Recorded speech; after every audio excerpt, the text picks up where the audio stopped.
Ok, estamos registrando, estamos gravando. Então, deixa eu apresentar nessa segunda parte uma formulação diferente da formulação de Carnot para a segunda lei, uma formulação muito mais geral, e para isso eu vou apresentar para vocês o conceito de entropia. Começando, lembrando para vocês que a gente mostrou que no ciclo de Carnot a gente tinha que Q1 sobre Q2 era igual a T1 sobre T2. Então vamos analisar essa relação, né, no ciclo de Carnot, observando então, se eu tenho Q1 sobre Q2 igual a T1 sobre T2, eu posso escrever isso, essa relação entre Q1 sobre T1 igual a Q2 sobre T2.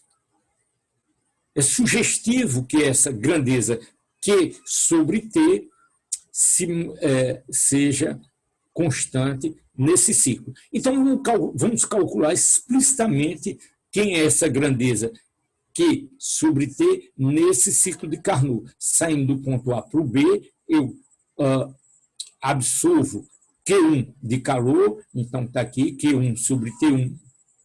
Entre B, A e B, observo Q1, a temperatura T1, e entre B e C, o sistema está termicamente isolado, o calor é zero, então esse termo é zero. Entre C e D, outro processo isotérmico, aí eu perco calor Q2, então fica menos Q2 sobre T2, e no último processo aqui, o calor cedido ou absorvido é zero. Então, no ciclo completo, o que é que você tem? Tem Q1 sobre T1 menos Q2 sobre T2. Essas grandezas são iguais nesse ciclo. Essa variação global de Q sobre T é igual a zero.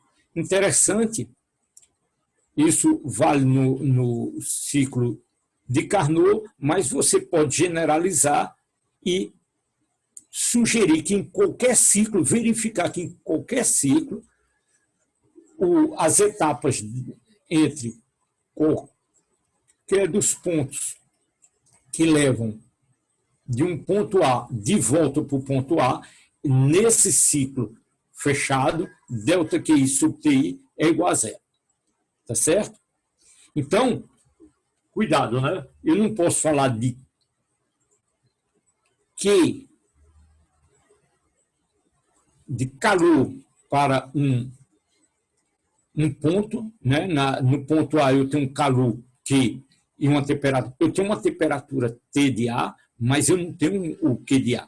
O calor depende de como eu andei no meu diagrama PV, tá certo? Então, mais uma vez, se eu saio de A para B, seguindo uma isoterma, eu tenho uma certa quantidade de calor que eu sei calcular, porque eu sei calcular o trabalho aqui, mas se eu sigo um outro caminho, volume constante e pressão constante, a quantidade de calor é diferente. Então, se eu seguir por esse caminho ou por esse, é diferente. Dependendo de como eu faço a minha circulação, a quantidade de calor é diferente. Se eu saio desse ponto e sigo o ciclo de Carnot, por exemplo, a quantidade de calor cedido e absorvido, ele é diferente se eu seguir esse caminho, voltando sempre para o mesmo ponto. Tá ok?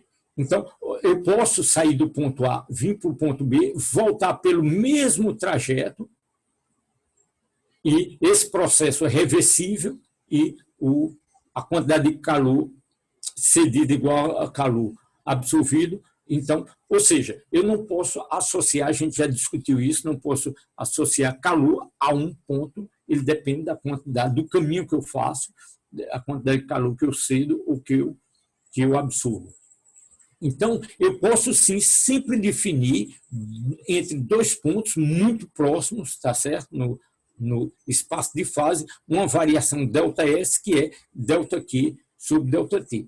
E vou chegar a uma, por enquanto eu não quero afirmar isso, mas essa grandeza aqui se conserva, essa grandeza aqui, ΔQ sobre T, num ciclo fechado, ela se conserva. Então, é isso que eu estou afirmando, que esse somatório ΔS eu passo por pequenos caminhos em qualquer ciclo fechado, essa soma total, essa grandeza aqui, o delta aqui, que depende da trajetória, de alguma maneira, vocês podem fazer um exercício intelectual de tentar interpretar porque delta aqui sobre T se conserva nesse ciclo. Então, tem alguma coisa de especial nessa relação entre delta Q sobre T, que permite você ter uma propriedade associada a um ponto no espaço PV, no diagrama PV. Ok? Então, a gente vai definir uma grandeza, a entropia S, mas, por enquanto, a gente está calculando essa variação, porque tem que ter cuidado que eu não tenho um calor associado a um ponto, mas sim variação quando eu passo de um ponto. Se eu quero sair de um ponto para outro, mesmo que não seja num ciclo fechado, eu posso sempre calcular ΔS, porque eu tenho uma quantidade de calor cedida em qualquer deslocamento que eu faça no meu diagrama PV. Ok? Então, essa razão de ΔQ sobre T, então, o meu ΔS fica definido dessa maneira. Mas vamos lá. Então, vamos... essa grandeza que a gente chama de entropia, né, a gente vai ganhar um pouco de intimidade se a gente calcular esse ΔS para alguns processos. O processo que a gente trabalhou bem aqui da expansão isoterma, que eu saio do ponto 1 para um ponto 2, seguindo uma curva de temperatura constante. Então, quem seria S2 menos S1? S2 menos S1, por definição, é ΔQ sobre T, o somatório dessas pequenas variações aqui. Esse aqui seria o meu... Eu quero calcular o meu ΔS quando eu caminho no meu espaço PV dessa maneira. Então, fazendo a soma, né, de todas essas variações ΔSI aqui, fazendo toda essa soma de ΔQI sobre T, eu tenho, então, o meu S2 menos S1. Muito bem. Então, quem é o meu ΔQ nesse intervalo aqui? O meu ΔQ é, por construção, nesse processo isotérmico, como a temperatura é constante, a função, a energia interna ΔU não varia, porque a temperatura é constante, então o trabalho, o calor é igual ao trabalho, porque ΔU é igual a zero, calor é igual ao trabalho, então ΔQ, em qualquer deslocamento nessa isoterma, ΔQ é P ΔV. Como eu estou fazendo pequenos deslocamentos, mas deslocamento discreto, eu estou somando esses pequenos deslocamentos aqui, então eu tenho que ΔQ é P ΔV dividido por T.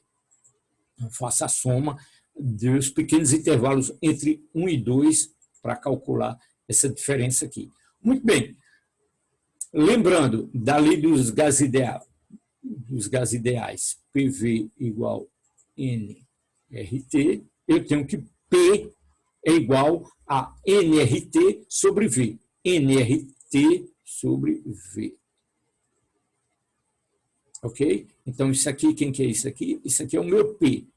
E eu tenho, então, ΔV sobre T. ΔV sobre T. O T corta com o T aqui, e essa soma, então, se eu fizer esse espaço tão pequeno quanto eu queira aqui, eu tenho aqui essa soma, é uma integral, né, para poder realizar essa operação que a gente conhece de integração. Meu ΔV fica dV, né, se eu fizer um intervalo tão pequeno quanto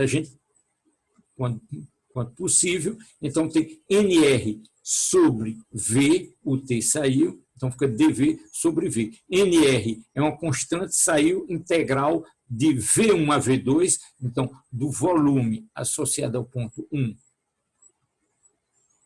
até o volume V2 associado ao ponto 2, então meu ΔS, S2 menos S1, é a integral de V1 sobre V2 dessa constante dV sobre V. Ora, a integral de dV sobre V é uma integral fácil que a gente está acostumado a fazer aqui, então logaritmo V2 menos log de V2 menos log de V1 é log de V2 sobre V1. Ok? Então, eu sei calcular o meu ΔS num processo isotérmico. Outro exemplo, antes de dar outro exemplo, tem uma outra maneira bem simples de calcular, que é dizer que nesse processo, para vir de 1 para 2, eu sei qual foi o calor cedido ao sistema nesse processo isotérmico, que nós já calculamos, era nRT log de V2 sobre V1, ΔQ sobre T é simplesmente nRT log de V2 sobre V1, então ΔS é NR, né? O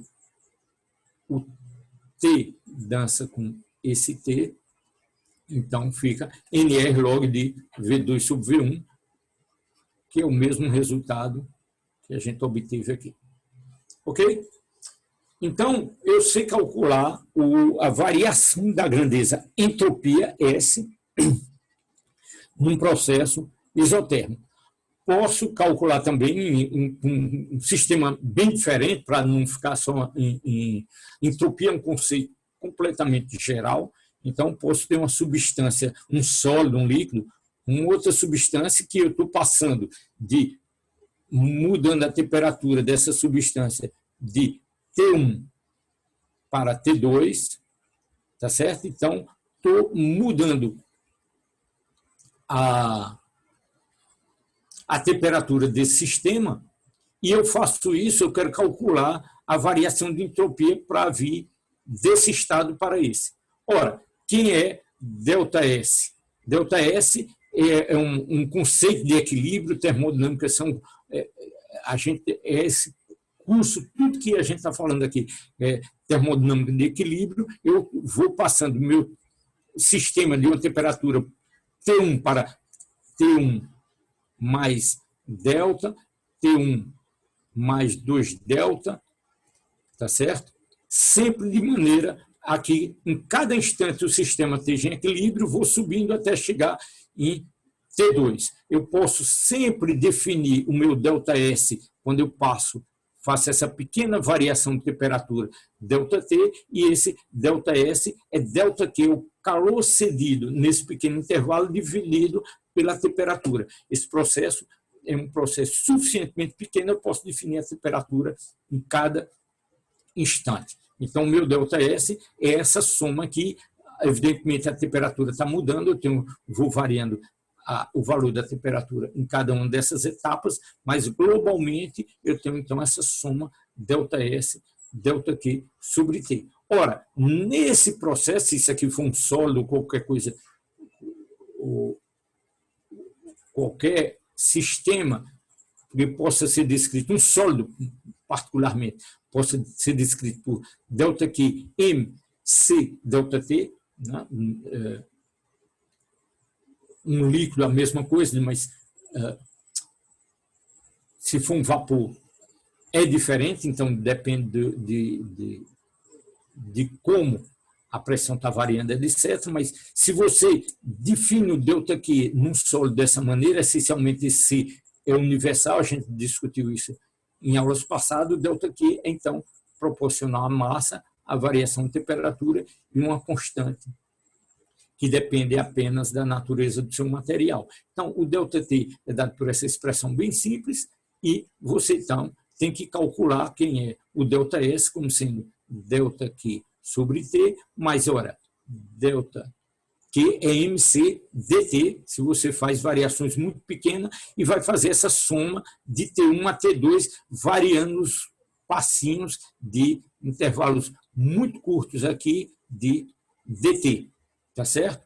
Ora, esse 1 sobre T da definição de entropia aparece aqui, eu sei que isso aqui são constantes, é a massa do meu corpo vezes o calor específico desse corpo, são constantes, sai da integral, integral entre T1 e T2 de dt sobre T é log de T2 sobre T1.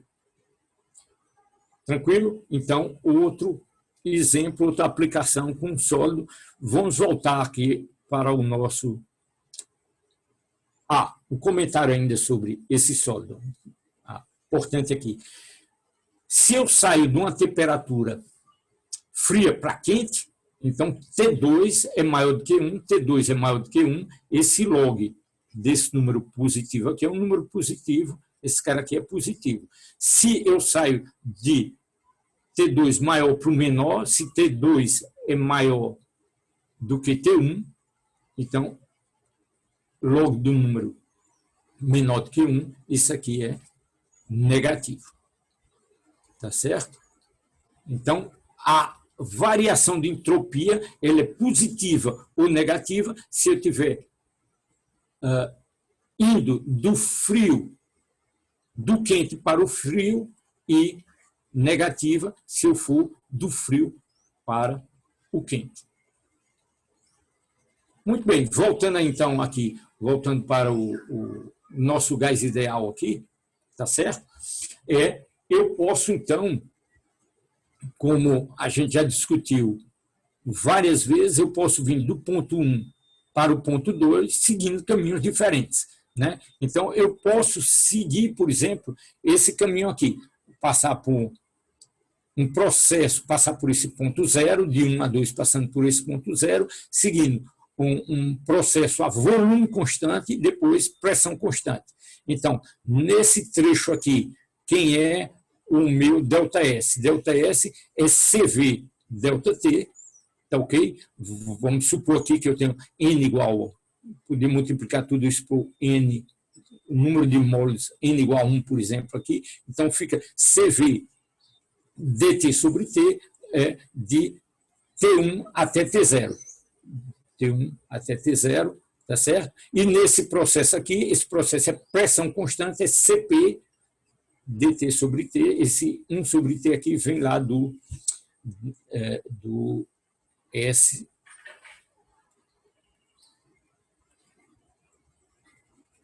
Esse 1 sobre T aqui, tá bom? Então, CV ΔT do ΔQ, CP ΔT do meu Q, seja a volume constante, seja a pressão constante. Então, para vir de 1 a 0, de 0 a 1, eu tenho esses dois processos, essas duas integrais. Um volume constante, pressão constante, integrando de T1 a T0 e depois de T0 a T2. Um processo a volume constante, a pressão constante. Então, essa é a minha variação de entropia. Posso substituir esse meu CP. Quem é o CP? Lembrem-se que CP era CV menos... Não, quem é o maior? O maior é CP. Então, eu substituo aqui CP por CV mais R, tá certo? E essa integral se desdobra em duas, a menos a constante. Eu tenho CV aqui, vou integrar de T1 a T0, de T0 a T2, mas T2, note que a temperatura de 2 é igual à temperatura de 1. Isso é uma isoterma. Então, resolvendo essa integral, esse primeiro termo aqui vai a 0 e eu fico, então, com R log de T1, T0, porque T2 é igual a T1. Ok, então, nesse processo,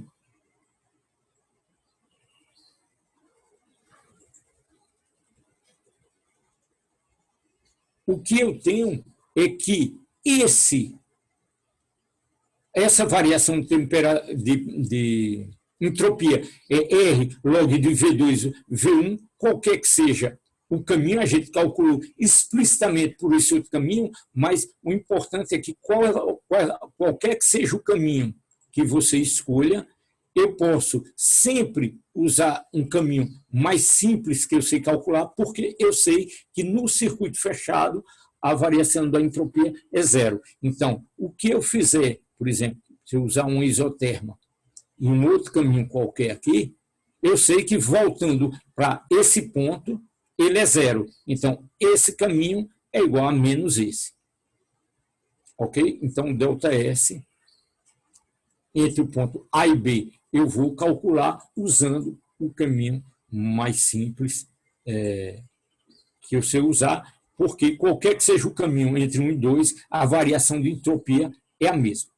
E com isso, eu posso, então, entender que você tem uma grandeza associada, uma entropia associada a um ponto no diagrama PV e que essa grandeza entropia ela é zero em qualquer processo, ela é zero ou maior do que zero.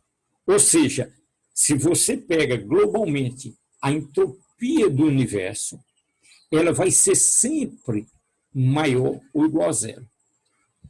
Você pode primeiro visualizar qualquer que seja o sistema fechado, a variação de entropia desse seu sistema fechado, ela tem que ser nula ou positiva. Ok? Se você generaliza isso, o seu sistema maior, qual o maior sistema que você pode ter, é incluir tudo que está no seu universo. Então, essa entropia do universo, ela vai ser sempre ou nula ou positiva. Você tem um processo em que a entropia do universo diminui, evidentemente você pode ter um processo, né? A gente mostra aqui que se esse processo aqui, a entropia é crescente, nesse processo aqui ela pode ser decrescente, porque num circuito você a variação da sua entropia é zero. Então, num caminho ela é positiva, no outro caminho ela pode ser perfeitamente negativa. Mas se essa variação de entropia ela é negativa, o sistema interagiu com um agente externo de maneira que a entropia da parte externa aumentou. Se alguma parte do sistema a entropia diminui, se a ordem aumenta, por exemplo, num refrigerador, a ordem aumenta. O sistema fica mais ordenado quando você diminui a temperatura. Você pode construir, fazer um cristal. Mas, para isso, globalmente, você tem que ceder energia para o seu sistema, você tem que aumentar a entropia de seu sistema maior. Em última instância, qualquer processo que ocorra no universo, ele tem que ser tal que a entropia global ela seja nula ou positiva. Questão interessante de debate para vocês refletirem é a própria vida, sistemas biológicos, né, o próprio conceito de vida. A única coisa que você não quer é que seu corpo entre em estado de equilíbrio termodinâmico com o meio, tá certo? A partir do momento que você entra em equilíbrio termodinâmico com o meio, você está a temperatura ambiente, está em equilíbrio, e aí o conceito biológico aí acabou-se, tá ok? Então, você é um sistema fora de equilíbrio, uma temperatura diferente do meio,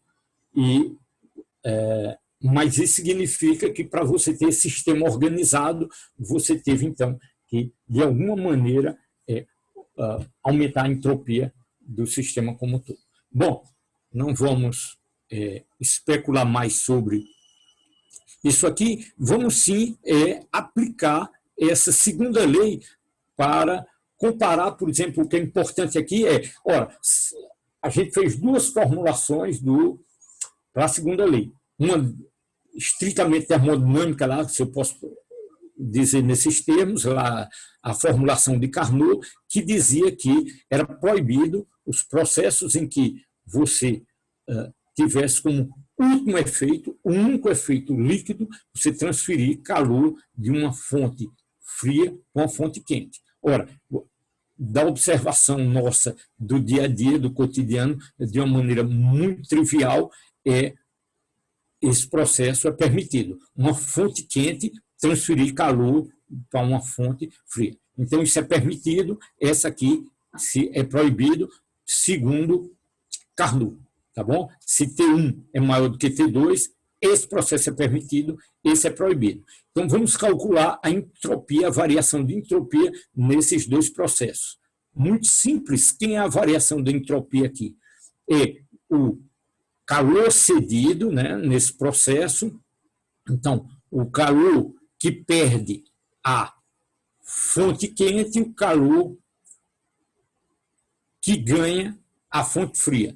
Então, que perde a fonte fria é Q, né? Então ela cedeu Q para a fonte fria, então ela perde, é menos Q, e ela estava a uma temperatura T1.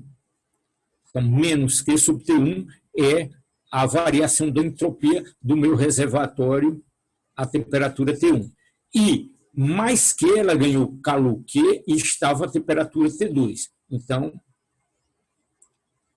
se o calor foi transferido nessa direção, então você tem menos Q sobre T1. Olha, note que o calor é o mesmo, Q e Q. O calor que foi cedido pela fonte T1, a temperatura T1 para a fonte, a temperatura T2, é o mesmo. Eu transferi esse calor Q daqui para cá. Então, Q é o mesmo, só que T1 é maior, por definição, é o reservatório quente, T1 é maior do que T2. Então, esse cara aqui sendo maior, esse número aqui é menor do que esse aqui. Então, esse número positivo é sempre maior do que esse número negativo. Então, esse cara aqui é maior do que zero nesse processo permitido. O mesmo tipo de argumentação eu posso fazer aqui. Então, quem é o meu ΔS? Aqui, o meu ΔS vai ser a fonte quente vai receber calor, então ela vai ganhar aqui a uma temperatura T1, e esse cara aqui vai ceder calor que a temperatura T2. Como T1 é maior do que T2, esse número aqui é menor do que esse aqui, então esse número aqui é maior, essa grandeza aqui é então negativa. Esse número maior, menos alguma coisa, mais alguma coisa que é menor, esse número aqui é negativo. Então, a entropia diminuiu. Esse processo não é permitido. Ok? Então, essa é a reformulação, a interpretação da formulação de Carnot em termos de entropia, e, evidentemente, você concorda com isso. Então, repetindo aqui, né, você tem, então, que transferir calor de uma fonte fria para uma fonte quente não é permitido. Que é a formulação de Carnot. Note que, nos dois casos, a energia se conserva. Né?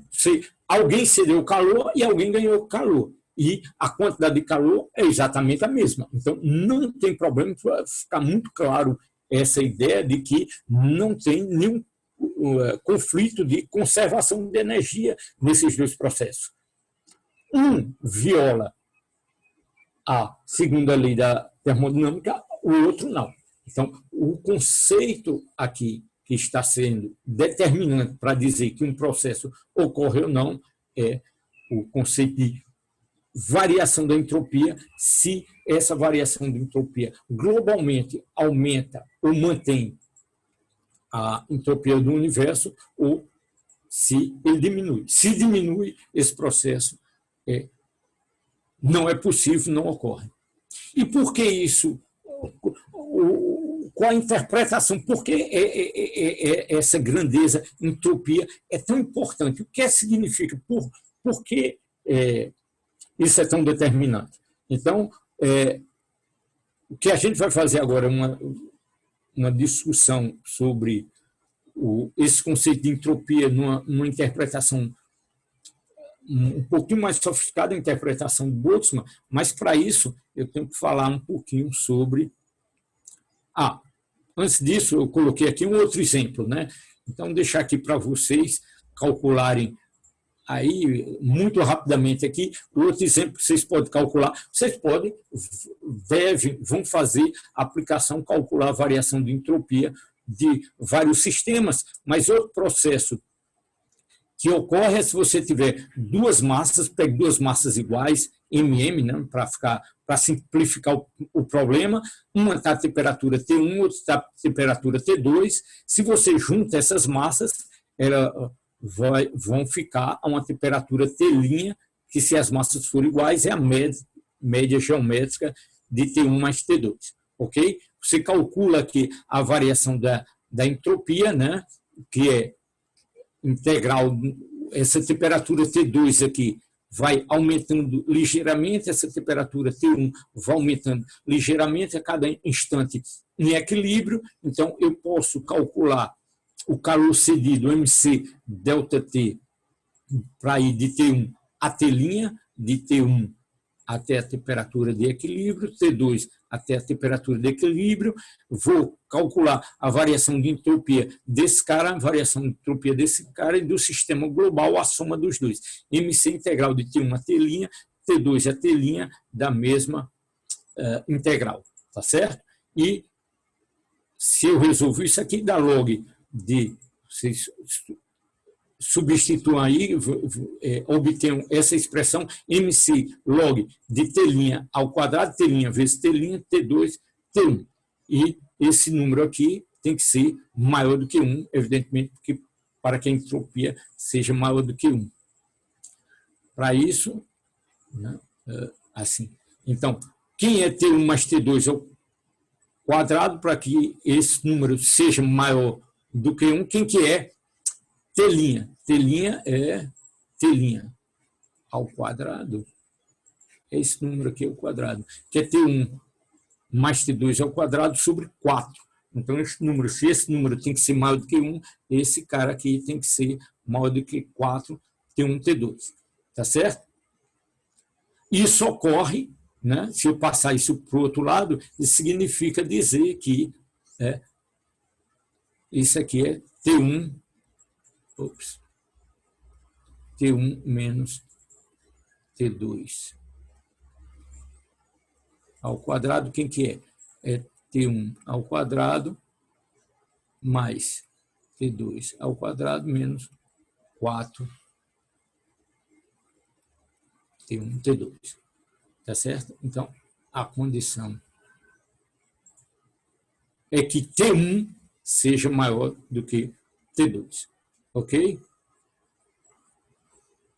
Então, evidentemente, o processo inverso não pode ocorrer. Não vou repetir em detalhes, mas, evidentemente, se T2 é maior do que T1, o ΔS fica negativo. Verifique isso. Pronto. Deixa eu falar de uma outra situação aqui, extremamente interessante, que é que permite a gente fazer a passagem para essa interpretação estatística, né? Pelo menos é um caminho interessante para a gente entender a formulação de Boltzmann, para a interpretação de Boltzmann para entropia em termos estatísticos. Então, vamos lá. A ideia é o seguinte: imagine que você tem um sistema isolado, portanto, está isolado, então não tem transferência de calor, né, não tem transferência de calor para esse sistema. E o sistema que foi imaginado aqui é o seguinte: vamos imaginar a seguinte situação. Você tem uma caixa isolado, insistir nesse ponto, em que as partículas estão confinadas na metade da caixa, né? Um gás está confinado nessa metade da caixa, e abruptamente eu abro essa divisória, de maneira que essas partículas podem, né, elas têm uma energia interna aqui, energia cinética, elas vão ocupar esse espaço e finalmente vão estar numa situação que estarão distribuídas em todo o volume do meu sistema, do meu reservatório, desculpa. Então, quem é a variação de entropia? Deixa eu chamar a atenção que eu não posso fazer esse cálculo aqui. ΔS igual a ΔQ sobre T. Por quê? O que a gente discutiu acima seria, ora, quem é ΔS? É ΔQ sobre T. Ora, como ΔQ é igual a zero, não houve calor cedido, né? O sistema está termicamente isolado. Então, a variação de entropia, quando eu retiro essa divisória aqui e permito minhas partículas que estavam confinadas do lado esquerdo aqui ocuparem todo o volume, a variação de entropia nesse processo é zero. Errado. Por que está errado? Porque eu não posso fazer esse cálculo, porque tem uma questão muito sutil que eu venho insistindo em todos os cálculos que a gente faz de variação de calor, variação de entropia, eu tenho insistido sobre o fato de que o sistema está sempre em equilíbrio, no sentido de que eu posso definir todas as minhas variáveis termodinâmicas. Então, se eu tenho o meu... Aqui, eu tinha aquele meu... Tipicamente, a gente tinha um reservatório, um pistão, eu posso isolar ele termicamente, eu posso ceder ou não calor por aqui. Agora, o que eu não tenho direito, eu sempre chamei a atenção de vocês, que essa pressão aqui tinha que ser variada lentamente. A imagem que é usada é você dizer que essa pressão é feita, por exemplo, por grãozinhos de areia, que o peso desses grãos eu posso controlar. Por que eu estou falando de grãozinho de areia? Porque se usa essa imagem, porque você pode adicionar ou retirar os grãozinhos de maneira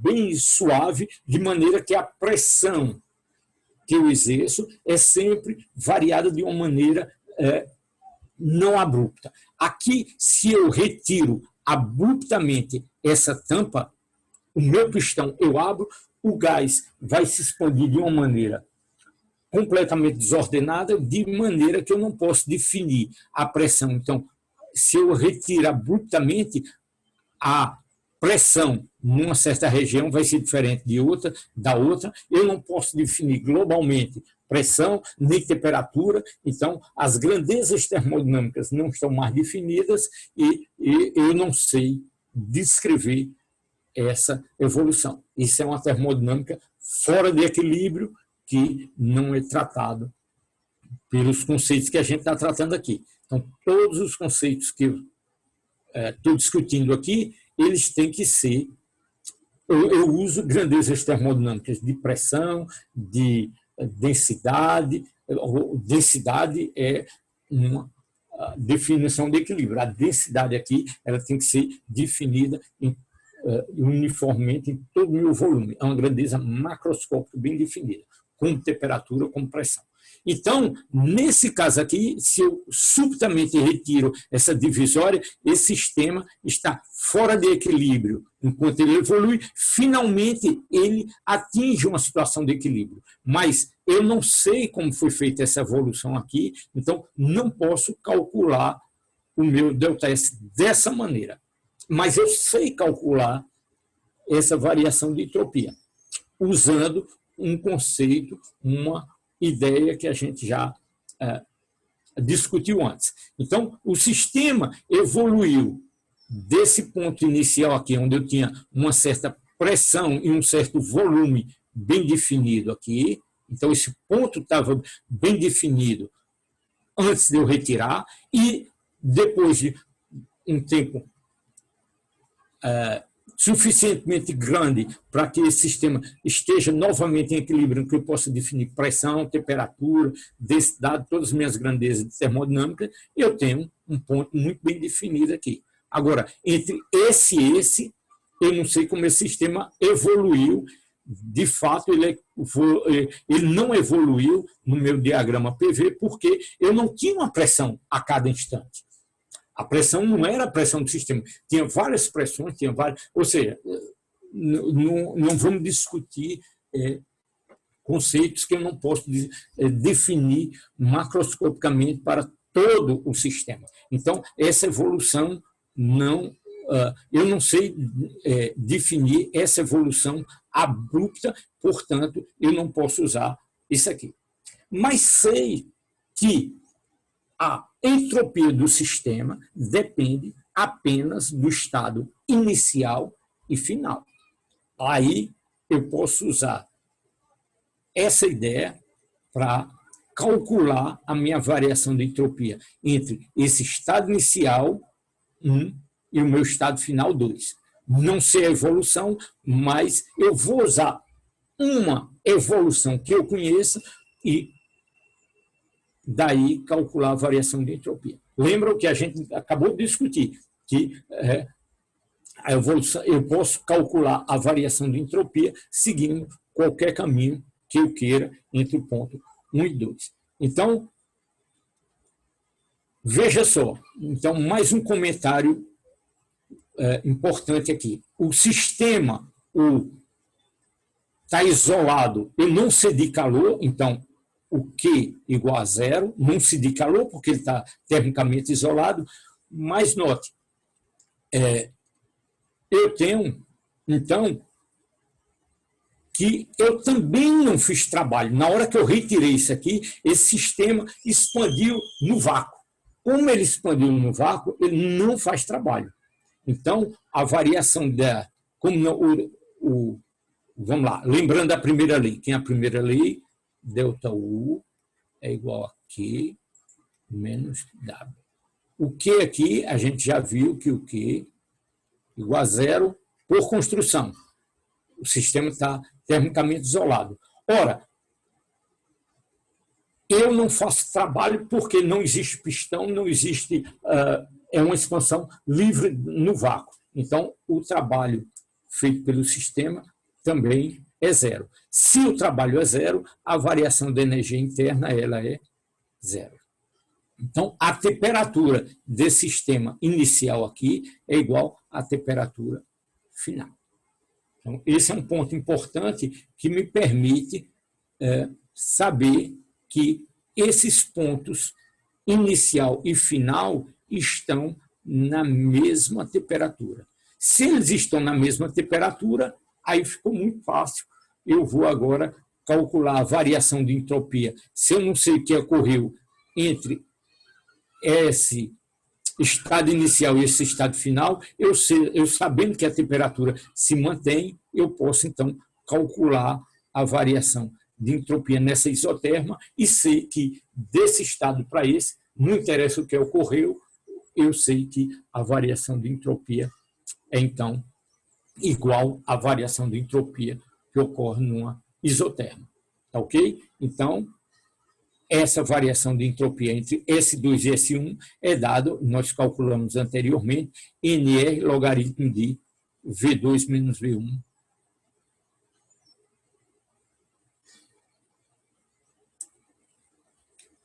V1 e V2. Se o meu sistema estiver dividido ao meio, então V2 é igual a 2 vezes V1. Ok? Então, vamos tratar esse caso particular em que eu tenho o gás ocupando metade do meu sistema e depois ele ocupa o volume completo. Ele estava aqui, metade do volume, depois o volume completo. Então, eu saio de V para 2V, né? E o meu a minha variação de entropia é dado por essa expressão NR, calculamos anteriormente para esse processo isotrópico, e então S2 menos S1 NR log de V2 menos V1. Ora, nesse exemplo específico aqui, onde eu dividi meu volume na metade, eu tenho V2 igual a 2 vezes V1, então fico com ΔS igual a NR log de 2. Ok? Propriedade de log, né? Isso aqui é uma constante, eu deixo essa constante aqui. E N é o número de partículas do meu sistema, eu posso escrever esse cara aqui como sendo KLN de 2, LN de 2, o N, potência N. E vou interpretar isso aqui da seguinte maneira. O que quer dizer 2 à potência N? Se eu tenho N partículas no meu sistema, eu posso dizer que aqui elas têm, né, qual o número de possibilidades que eu tenho aqui. Vou contar aqui o número de possibilidades que eu possa ter. Cada partícula eu vou considerar de uma maneira bem simples que ela pode ocupar 2 estados. Ou ela está do lado esquerdo ou está do lado direito. Claro que é uma simplificação, porque a partícula pode estar aqui, pode estar no lado esquerdo, tem mais combinações no lado direito, mas se a gente considera apenas essas 2 possibilidades do ocupar as 2 metades do meu volume, então eu tenho 2 elevado a n. Ou seja, se eu entendo isso aqui como sendo o número de possibilidades de ocupar esses 2 volumes, eu posso generalizar esse meu conceito de entropia e dizer que a minha entropia, isso é a generalização de Boltzmann, como sendo K log de ômega. Essa letra grega aqui. Então, o importante, quando você escreve a expressão da entropia do seu sistema dessa maneira, é você definir claramente o que é ômega, que eu tentei intuitivamente apresentar para vocês aqui, como, nesse caso simples, você ter 2 volumes, o número de estados possíveis de você organizar essas N partículas dos 2 lados. E o número de possibilidades é 2 elevado a N. Ok, então esse ômega, quem que é? É o número de diferentes configurações, né, microscópico do seu sistema. Então, você pode dividir o seu sistema num número grande de volumes, onde, em média, você tem uma única partícula em cada um desses volumes, e aí você fazer a soma do número de estados possíveis. Se você simplificar e voltar para esse exemplo, onde você tem ou a partícula está do lado esquerdo ou está do lado direito, então cada partícula ou ela está aqui ou está aqui. Então vamos dar nome a cada uma dessas partículas. Vamos chamar essa partícula de 1, 2, 3, 4. Cada um eu vou dar um número, até N. Então, 1, 2, 3, N partículas, tá certo? Então a partícula 1, ela pode estar, por exemplo, naquela configuração inicial que todo mundo estava do lado esquerdo,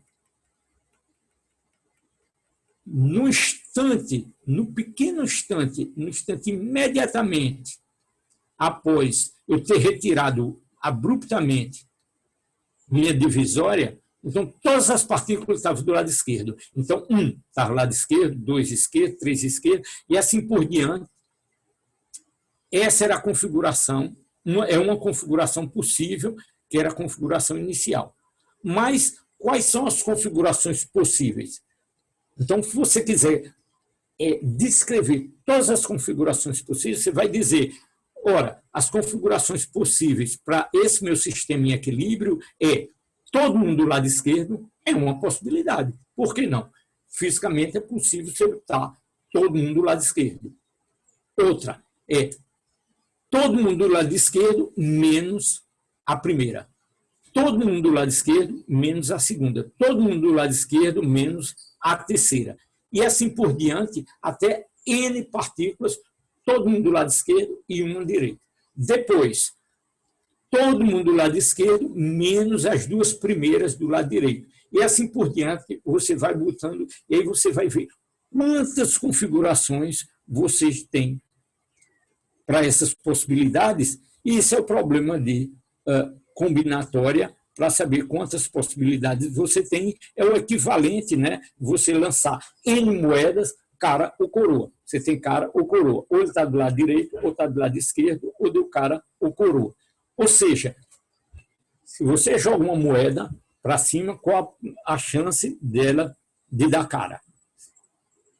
Você joga 3 vezes, pode dar 3 vezes cara. Ou 2 vezes cara, uma coroa. Então, você joga apenas 3 vezes, muito difícil você dizer o que está acontecendo. Mas se você jogar 100 vezes, eu lhe garanto que vai dar muito próximo de 50 cara, 50 coroa. Talvez 47 caras, 53 coroas, e assim por diante. Ou seja, você vai ter uma distribuição em torno de 50. Você fizer essa experiência várias vezes para N igual a 100. Mas se você fizer para N igual a 1000, isso vai se aproximar muito mais abruptamente do valor médio, que é 500 no caso, e assim por diante. Então, essa distribuição vai ficar cada vez mais localizada em torno do valor médio, a distribuição final, porque o número de distribuições possíveis, se obter uma do lado direito e todas as outras do lado esquerdo, é uma distribuição única entre um número absolutamente enorme de opções que você tem. Então, essa configuração aqui é possível? Mas ela é uma em uma quantidade enorme. Então, por que não ocorre isso? Porque, estatisticamente, ela é extremamente improvável. Ou seja, todas as partículas que fisicamente é possível, energeticamente, lei de Newton, etc., a velocidade, todo mundo vir nessa direção e ficar aqui, é uma configuração possível, mas extremamente improvável. Quando você está tratando de 10 a 23 partículas, a probabilidade disso ocorrer repito, extremamente pequena. Então, essa interpretação em termos probabilísticos que Boltzmann escreveu nessa fórmula aqui. Então, essa fórmula dá a entropia do seu sistema, então K é a constante de Boltzmann, log do número. Então, esse número é absolutamente grande, pode ser extremamente grande, mas o log, em geral, mesmo de um número muito grande, a potência vem para frente. Então, são números bem razoáveis, o logaritmo dessas grandezas. Então, a entropia não são números infinitamente grandes, mas são números bem razoáveis e você pode definir a entropia de um sistema dessa maneira. Essa expressão aqui é suficientemente importante que, por exemplo, está no túmulo de Boltzmann. Quando vocês forem na Grã-Bretanha, visitarem lá o túmulo de Boltzmann, está lá dele essa expressão. Ok, então, com essa interpretação probabilística, que a gente já viu que ela estava coerente com no caso específico lá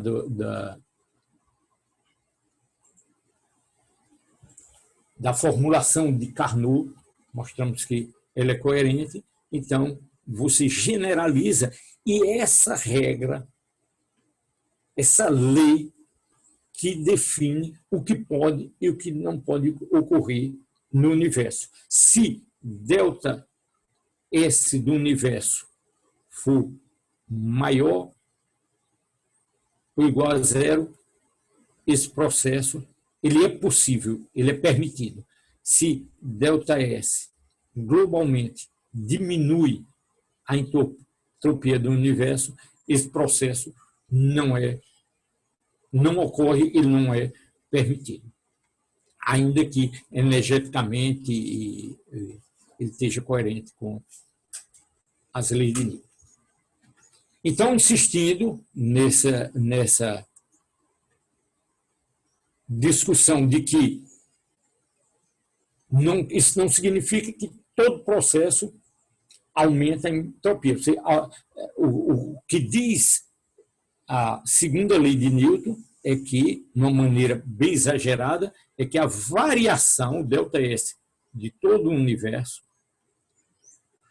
tem que ser maior ou igual a zero. Sem exagerar muito, qualquer sistema fechado, a variação da entropia do seu sistema ela tem que ser maior ou igual a zero. Ou seja, você pode ter uma parte do sistema que aumenta a entropia, mas outra parte, aumentar é normal. Mas você pode ter uma parte que diminui a entropia, né? O sistema se torna mais organizado, mas outra parte, essa entropia aumenta. Você usa o seu refrigerador para aumentar a ordem dentro, você pode criar cristais, pode baixar a temperatura, pode criar sistema mais ordenado, com entropia menor, mas você paga o preço que, globalmente, o seu sistema, você aumenta a sua entropia. Ok, pessoal? Então, essa era a parte conceitual que eu queria discutir com vocês, o conceito de entropia como uma generalização, incluindo aí como uma generalização para exprimir a segunda lei da termodinâmica, incluindo a descrição de Carnot como um caso particular, como uma formulação particular, né? Você pode mostrar a equivalência dessas formulações. A gente mostrou aqui que a formulação de Carnot, que você não pode transferir calor de uma fonte fria para uma fonte quente, mostramos que isso realmente significa que a entropia é negativa e esse processo não é permitido, a menos que se associe a outra coisa em que globalmente a entropia seja igual a zero ou positivo. Então, repito, com isso a gente conclui essa parte conceitual da termodinâmica. A gente viu, então, até agora, nessa segunda fase, segunda lei, também é importante entender o funcionamento da máquina de Carnot, saber aplicar. Ela tem uma importância extraordinária, porque é uma formulação que foi feita há muito tempo atrás, mas você não tem nenhum engenheiro vai fazer um desenho que construa uma máquina que seja energeticamente mais eficiente do que a máquina de Carnot. Ok? Então, extremamente importante entender a máquina de Carnot e eu concluo com isso essa parte conceitual, esse último conceito termodinâmico. Ok? Tipo, arrêtez là.